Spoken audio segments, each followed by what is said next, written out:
Hello everyone, I'm starting this webinar. Most of you have joined it.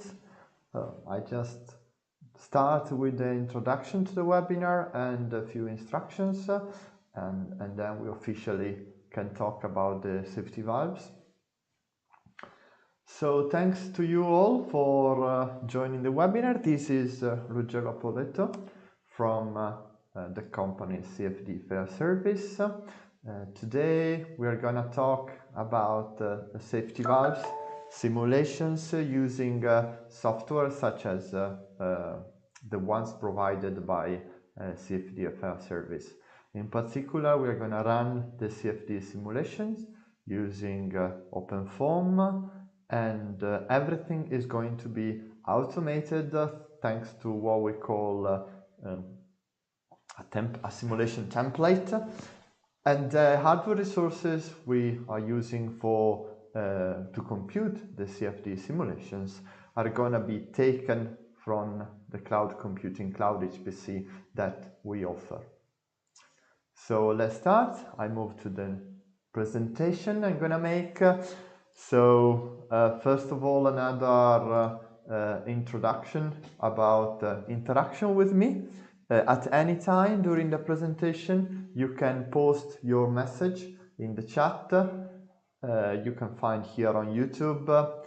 I am going to have a look at the chat during the presentation, so please do not hesitate writing anything or making questions in the chat, as that is a very good moment to interact with me, myself in particular, and anyone here in the company. So an introduction of CFD FEA SERVICE. We are a software and engineering company founded in 2018. We are based in Verona, in the north of Italy. In general, we work into three main business areas. One is software development, in particular as far as engineering is concerned. Second one is cloud HPC, so providing computing power to run engineering analysis in particular. And the third area is consulting and engineering design. Today's topic about safety valves involves the first two areas in which we work. So software development, because we speed up the workflow of the whole simulations of a safety valve analysis, and cloud HPC, so the hardware resources that are generally used to run the simulations. Let's start talking cloud HPC. What is that? It's a computer cluster. It's a massive server dedicated to run high CPU demanding software. So often CFD analysis in particular, and also FEA analysis, or both the fluid dynamic and structural analysis, are highly demanding in terms of hardware resources. Either you have these hardware resources internally, but often they are, I don't say difficult to handle, but it's difficult to predict how many hardware resources you're going to need in order to run your analysis, or you can just rent them directly on the cloud and rent them for just the amount of time you're actually you need to run the analysis. So in this way, the size of the server you're using highly adapt to what you actually need. So if today you need a huge amount of hardware resources and the day after you don't need at all hardware resources, so you just rent the hardware resources you need. So you just pay the day in the moment you're actually using the hardware resources. Obviously there are no downtime, actually, as long as there is an internet connections, and they are always up to date with the software. So in particular, talking about OpenFOAM, there are two main branches of OpenFOAM. Actually, there are several others, and both branches usually they make 2 annual releases. So in order to keep up to date with everything, you have only with OpenFOAM to let's say install a new versions every 3 months basically. And then, depending on the software used, like Salome, CodaStar, there are several more releases, okay? So it takes some time, let's say, just to keep up with all the updates of the software that are coming by. The main advantages are relying on a cloud. HPC is obviously speed up your simulations. You can use as many other resources as you want. You can just focus on the engineering part, so without actually having to deal with a complex system, installing operative system, maintaining server security and stuff like that. As we said before, you just pay for what you use and you avoid setup. So you already find a system with everything you need installed, like the CFD software or FEA software. So you just don't have to set up your own machine. I also giving you a list of some of the main software which are currently available on the Cloud HPC portal. This list is already out of date. New entries have come out in the past weeks. So just refer to our official website in order to know everything. As you can see, there is Blender, Calculix, CodaStar. In particular, Calculix and CodaStar can be used in order to run structural analysis. And they are available both in multi-thread, OpenMP, and OpenMPI, so multi-core approach, okay? In particular, CodaStar, the multi-core approach is not available as a default methodology. If you download the CodaStar from the website, and we compiled it and made it available to users, so that's quite good in terms of scalability. There is FTS and OpenFOAM as far as CFD analysis are concerned. As I told you before, we have versions coming both from the openfoam.org and openfoam.com, so both the main branches. It's worthwhile mentioning also the disclaimer: we are not approved or endorsed by OpenCFD Limited as a producer or distributor of OpenFOAM. Okay, so we are third-party companies. We are in touch with them, but we don't have, let's say, an offering approved or endorsed by OpenCFD Limited. It is also possible to run post-process of the simulations directly on the cloud using ParaView.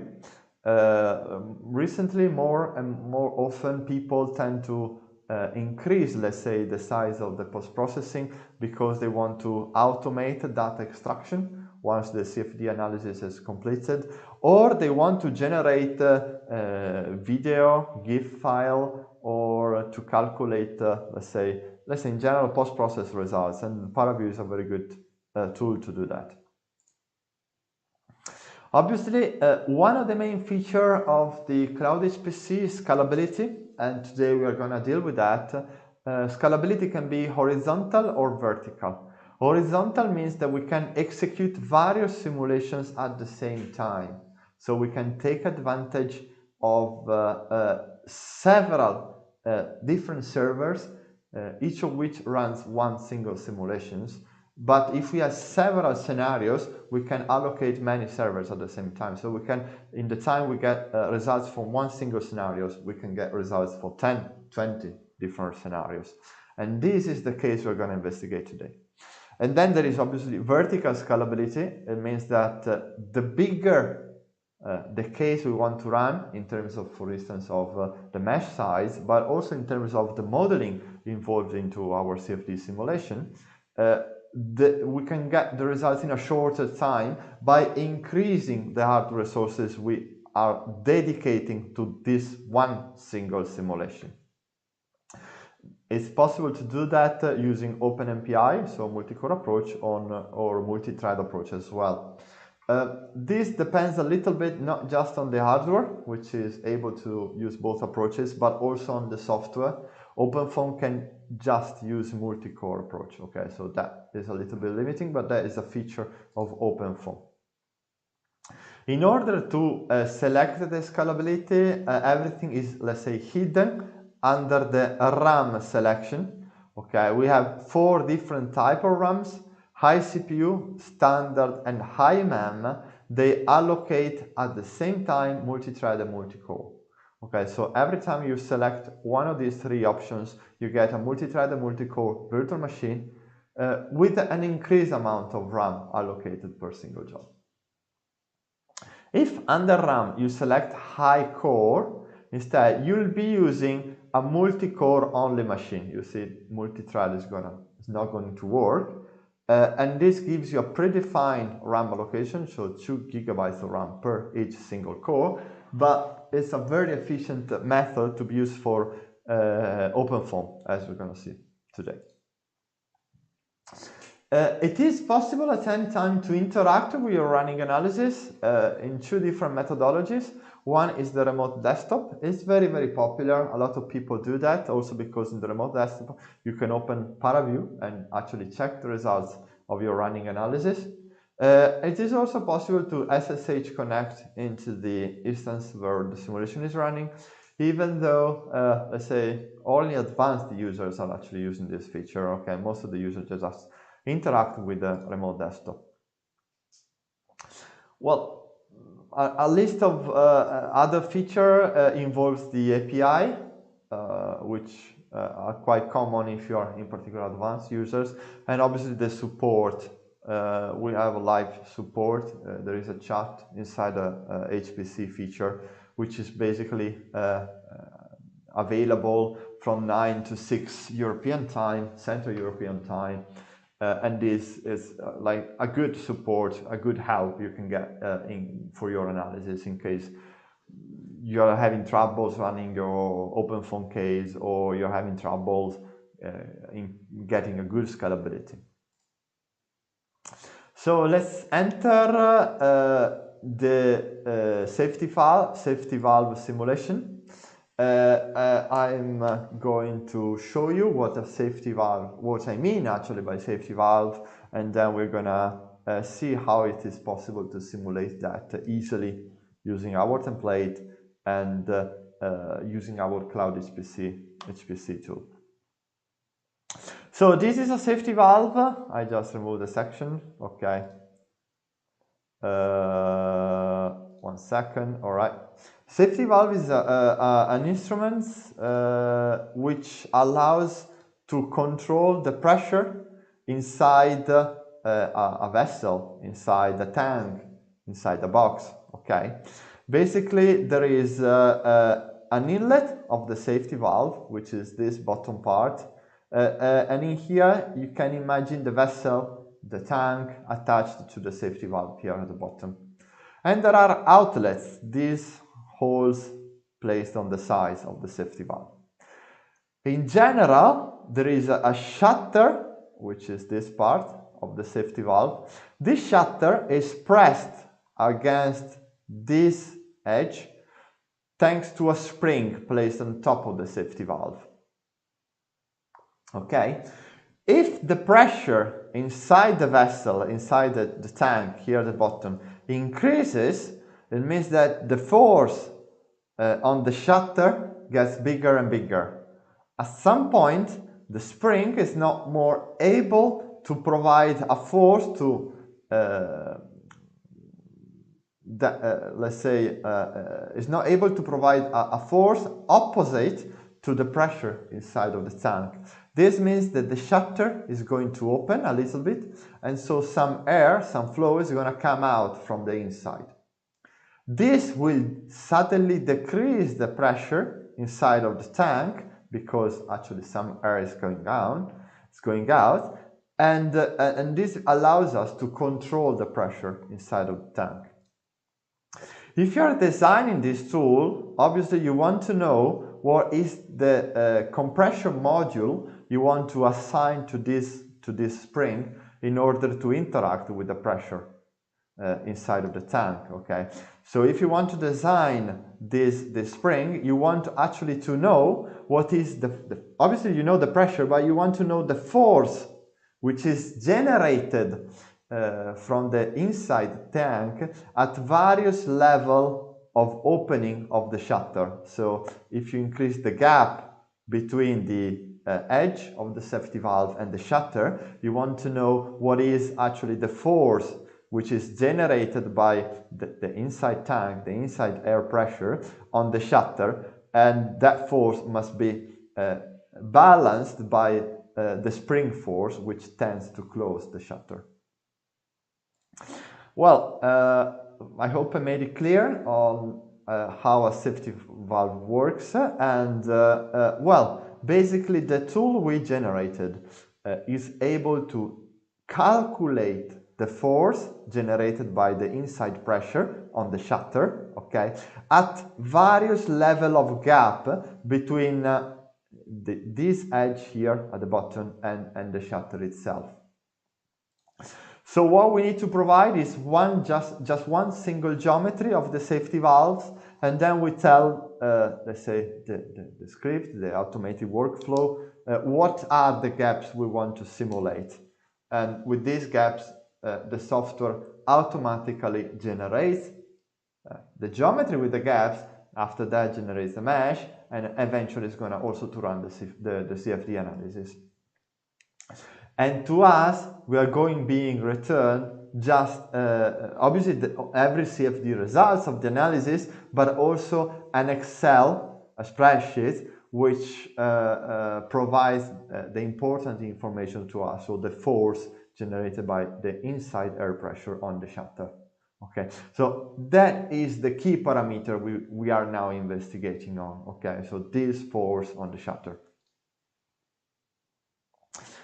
I try to be as clear as possible, but if you want to interrupt with questions, feel free to write in the chat at any time. So starting from the basic geometry, let's go here. This is code start, and let's investigate it a little bit on the feature of the simulation.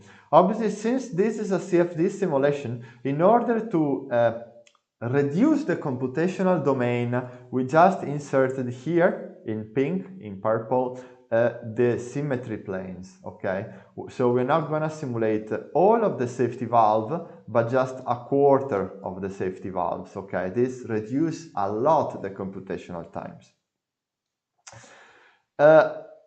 Furthermore, again, this is a CFD simulation, so we need to estimate a little, to generate the geometry of the outlet. So I created these outlet pipes, let's say.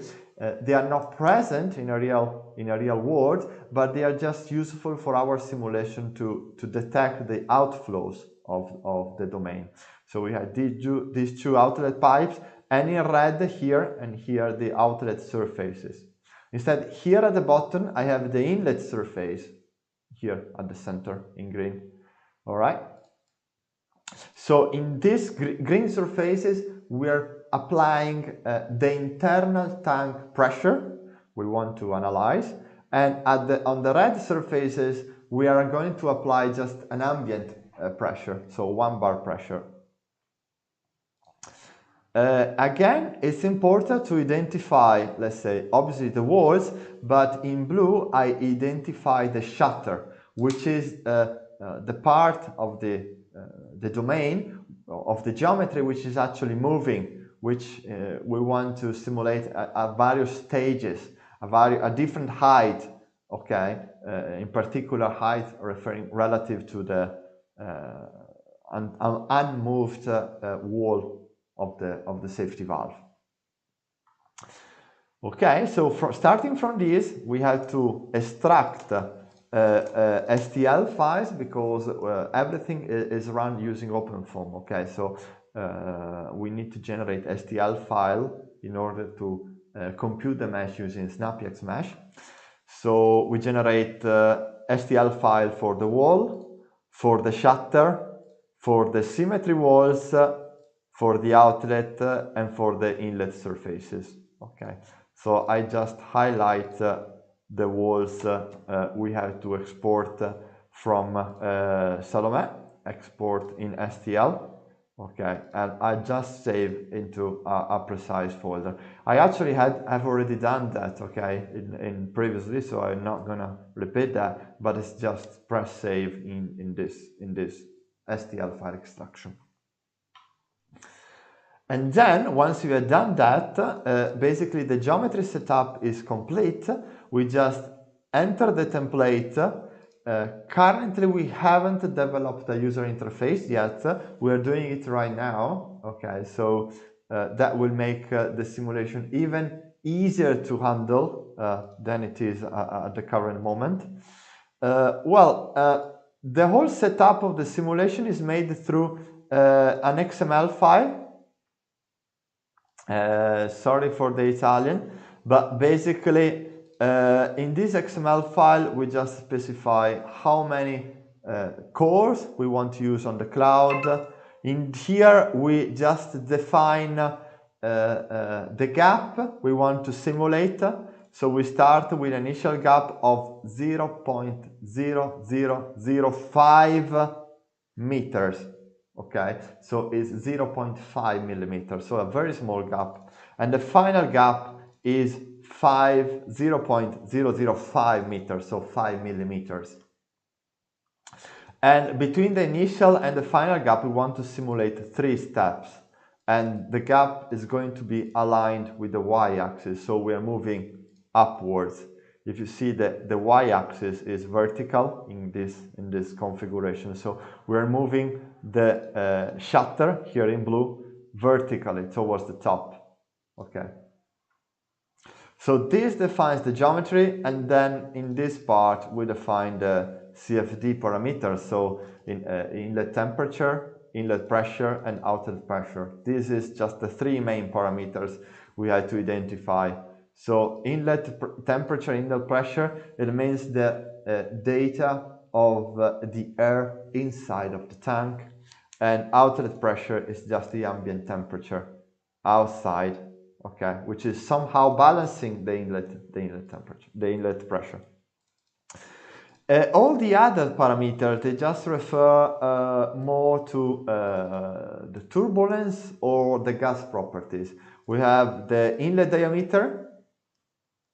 So the diameter of the inlet part here at the bottom. We have the gas modeling in terms of molecular mass, specific heat at constant pressure, viscosity coefficient, gamma, so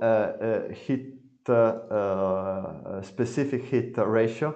So the ratio between a specific heat at constant pressure and specific heat at constant volume, and the Prandtl number. All these parameters, they are referring to the gas properties which is inside of the tank, the gas property we want to simulate.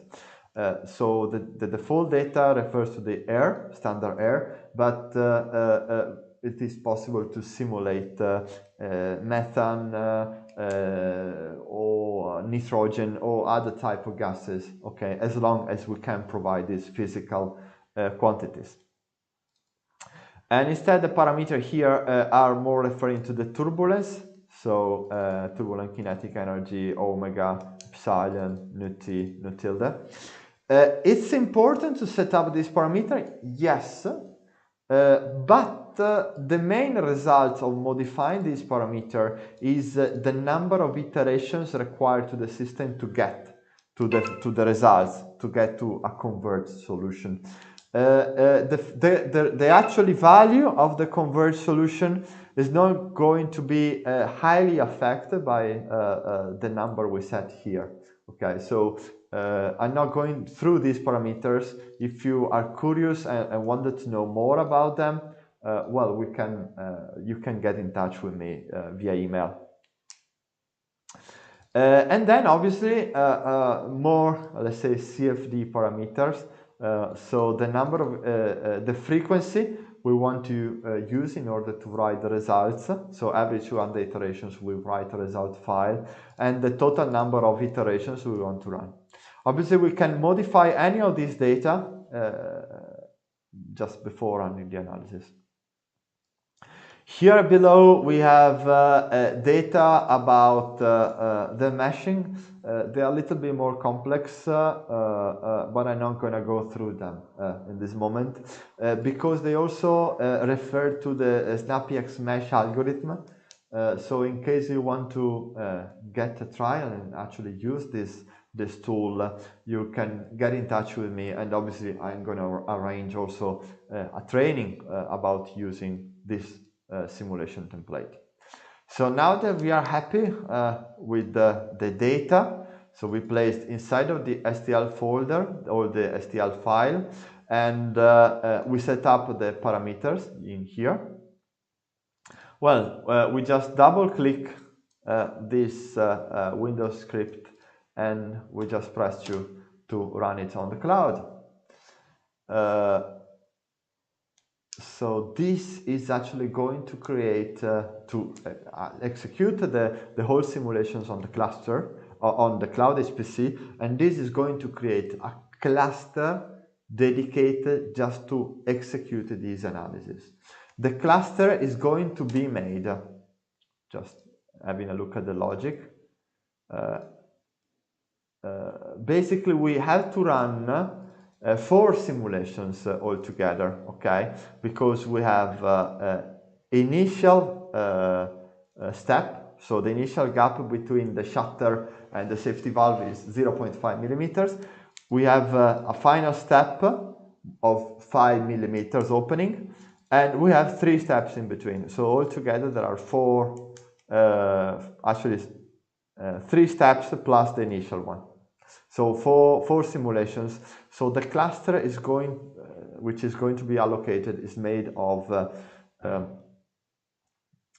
these 4 machines, each of which is going to run one geometry configuration of our valve, of our safety valve. Okay, so in the time we get the result of one single one single geometry configuration, we are actually running 4 of them. Okay, so we get all the configurations in the time required to get one.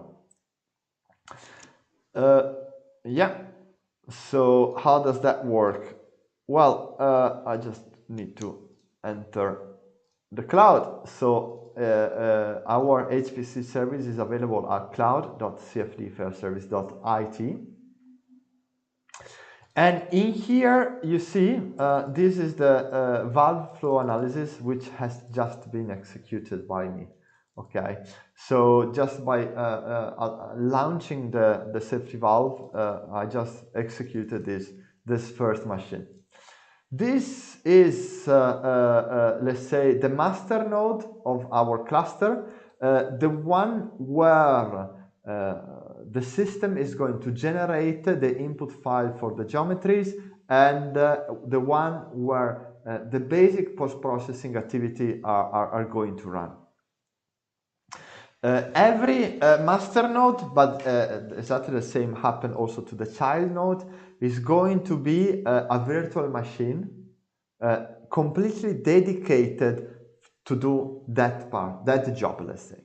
Okay, so we have this virtual machine dedicated to be a master node, which step by step is actually getting the input file, so the STL files from our simulations, and is gonna generate all the cases we want to run, and eventually is gonna actually run them. So let's just wait a few more seconds and we'll see what's going to happen now, because now all the files have been downloaded on the master node. We have the remote desktop available now, so I just refresh the screen and I can see actually the remote desktop. And as you can see now, this master node is generating the input for all the steps we want to run. So we have first step, step 0, step 1, step 2, and step 3.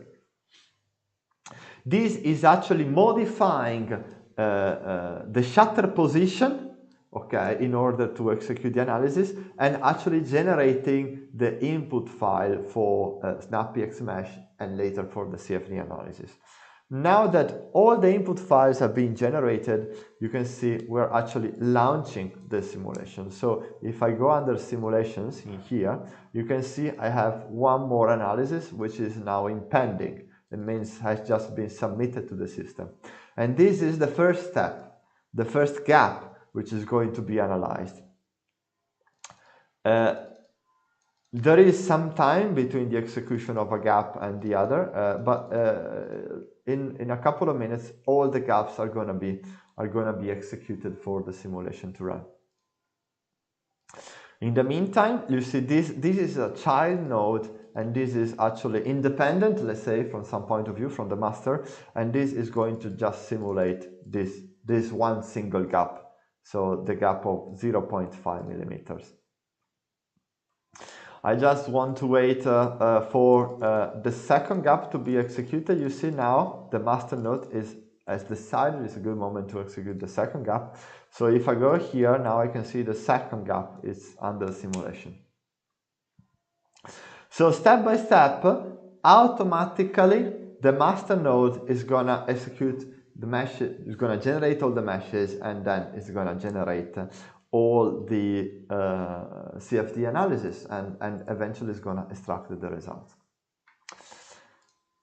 Under the storage, I have all results available. I have under this folder, this is the data where the master node is actually operating, and instead in here, the storage, one second, in here I have the data where all the child nodes are actually operating. So I have step 0.0005, another step which is intermediate between the initial and the final. And as the master node is executing more and more the cases, okay, now there is a third one, okay, I'm gonna see in the storage all the cases appear. Okay, probably now I just have to clear the cache in order to see the new case to appear. So I actually now, I don't have to do anything because the master node is allocating hardware resources using Cloud HPC to run these simulations, and everything is computed automatically. So I can just go somewhere else and just download the Excel of generated for all the nodes at the end of our simulations. And luckily, we can't wait for this whole process to finish, as it can take a few hours to compute mesh and CFD analysis for all the steps. But believe me, it's just automatic. What I'm gonna do now is just to see the results generated by this automatic template. So as I told you, there is just an Excel, which is results compared, which I can download to my computer. And these Excels provide a few quantities which are very useful in designing activity. I have obviously the first parameter, which is S. S is the gap between the shutter and the safety valve edge. Okay, so I have the one result. Every row, let's say, of this table represents one single gap. There is no unit in here, it's no meter or millimeter, because the user can actually, there is a methodology for the user to define the gap in his preferred units between millimeters and meters. I have the value of the force. Okay, maybe it's better if I set this in here on the side, so we can actually understand better what I mean. Okay, so this is the first column is the gap between the shutter and the safety valve edge. So 0.02 probably is millimeter in this moment, a gap of 0.02 millimeters up to a gap of 5 millimeters. So a bigger and bigger gap. The column B, C, and D, they do represent the force in X, Y, and Z direction that the air pressure inside of the tank is providing on the shutter. Okay, this force is important because it is the counter force to which the spring needs to win in order to maintain the shutter in position. We also have a parameter of the inflow, so inflow and outflow of the valve. These two data, they must be equal because one is the air entering from the bottom, the safety valve, and the second one is the flow going out of the safety valve from the side openings. These two flows, they must be exactly, they must, let's say, comparing them, you should always note that they are in magnitude exactly the same value, let's say with a tolerance of 10 to minus 4, 10 to minus 5, but they obviously are opposite in sign because one means that air is entering into the safety valve, and the second one means the air is going out of the safety valve. And obviously it must be the same mass entering must be equal to the same mass going out. This is in kilograms per hour. Okay, so it's a mass balance. And the last data is has been asked recently is an estimation of the noise in decibel, okay, of the flow passing through the safety valves. It's not that precise in terms of magnitude, so this 112 decibel noise level cannot be really like very precise, but is very precise in determining which configuration has a higher level of noises.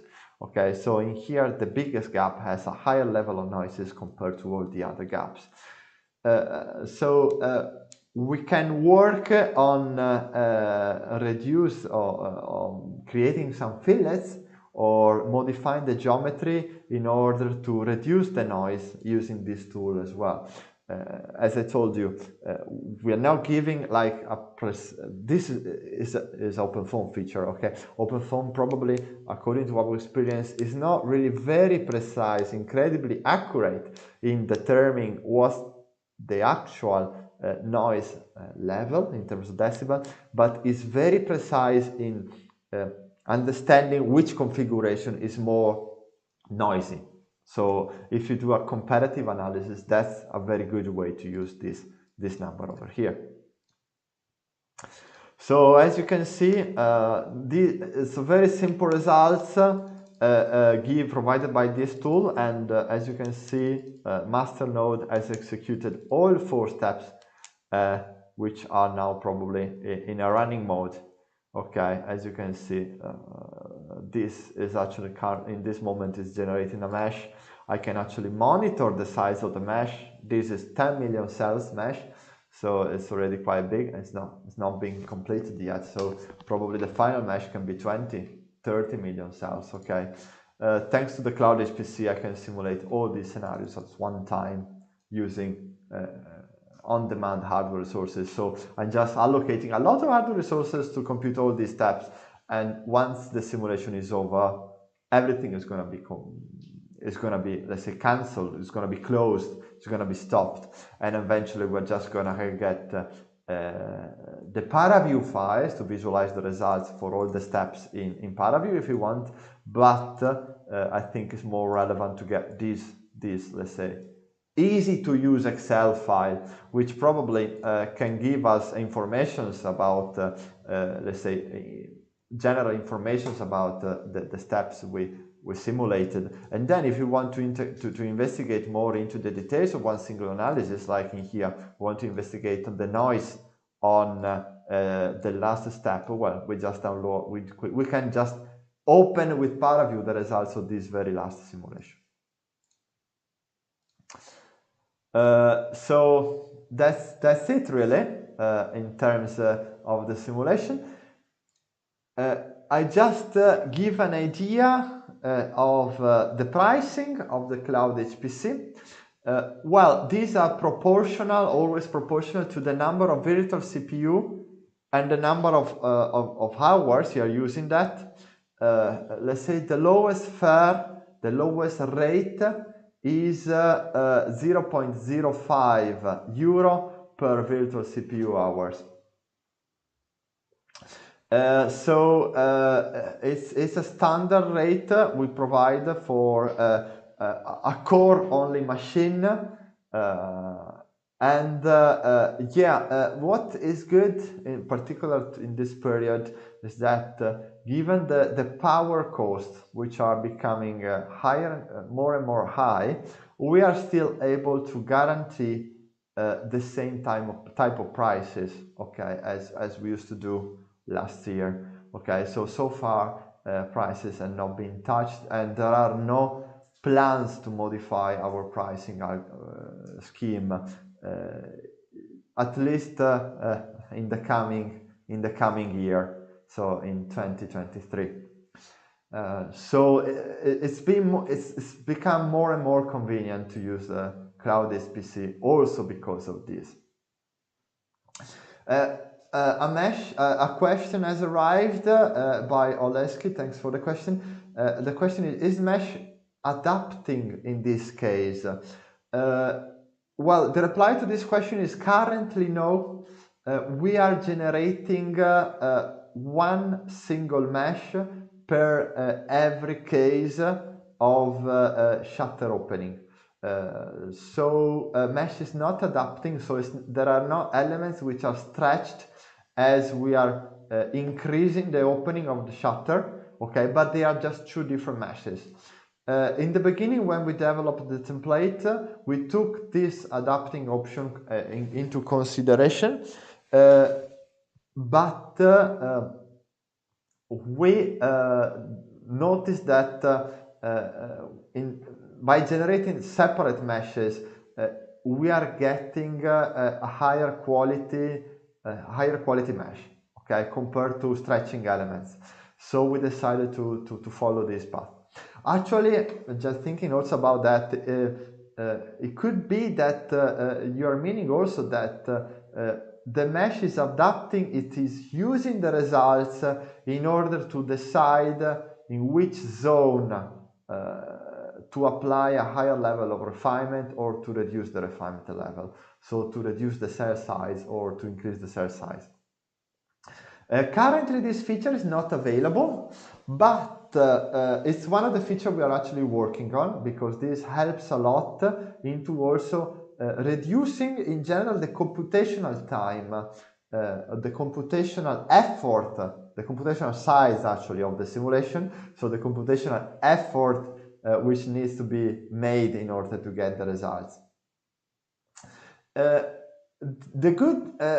We rely a lot on Cloud HPC or cloud in general, because every time we release an update of this tool, any user is automatically using the most recent version of this tool. So there is actually no need to continuously upgrade informations or upgrade software versions.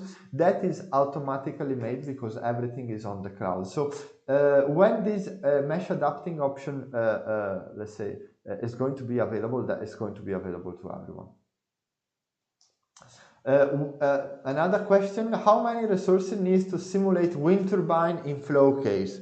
Well, it's difficult to reply because it depends if you are in steady state or transient case, but also if you are in any of the two cases, you can use different models to actually simulate the wind turbine. You can use what OpenFOAM calls a multi-reference frame. Other software calls it frozen rotor. So instead of simulating the rotation of the wind turbine, you can use a model of that. So a model that calculates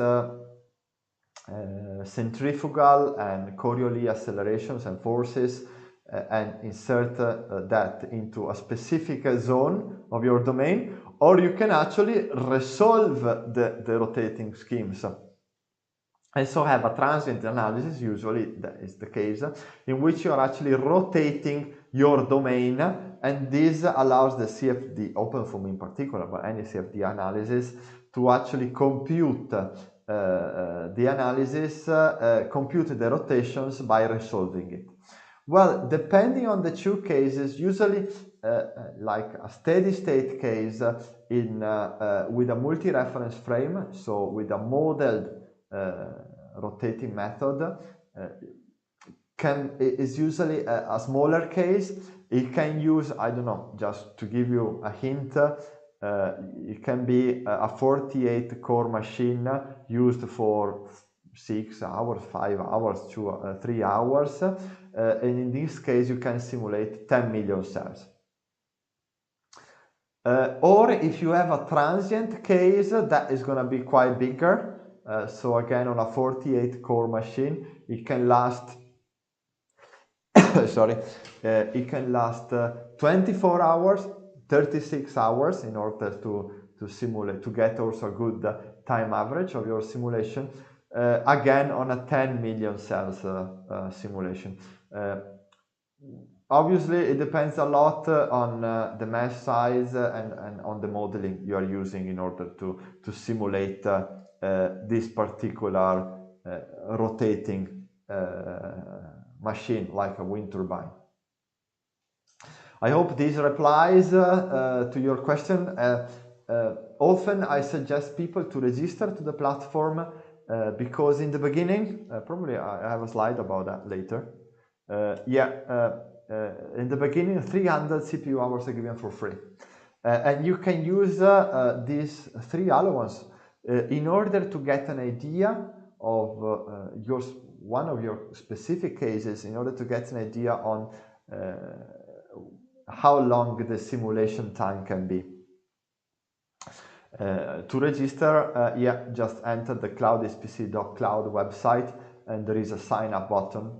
There are a few data to enter and that is gonna give you an idea on of how simulation is going to work and the scalability is going to be achieved. Actually, with OpenFOAM, scalability is quite simple because it's just a decomposed predict file to be let's say entered correctly by the user. There's not much compared to other software which are more, let's say, articulated. I just briefly go into these slides as well because there are several types of discounts on the web app. Basically, in the end, you can get up to 30% discounts if you're a regular user of the platform, okay? But it's quite common to get 10 or 15% discounts because the threshold to reach this discount level are much lower compared to others. Or, I mean, you can also have 1 month in which you're using hugely the Cloud HPC, okay? So in that particular month, you can get a high level of discounts. Maybe you can gather several projects in just 1 month in order to get one big discount. That could be, that's also done by other users of the platform. Yeah, actually with this, the presentation is over. It took 45 minutes, so a little bit shorter than expected. In here you have all my contact details and the company contact details. We have, let's say, a general email address. Everyone can write here. Or if you want to be more specific with Cloud HPC question, I suggest to use the second one. But actually you can use any of the 2 addresses. It doesn't matter really. And again, I give you the Cloud HPC website where I suggest you to register to run your simulations. If you actually are interested in the valve analysis template we saw together today, or you want us to develop any on-demand template, just send us an email and we can provide you the template you're requiring. With this, if there are no other questions, the webinar is coming to an end. Well, I hope to see you all on the Cloud HPC website or to get in touch via email or on our socials. Thanks to all the people who took part and thanks for the people who wrote the questions during this webinar. See you next time. Keep in touch. Bye.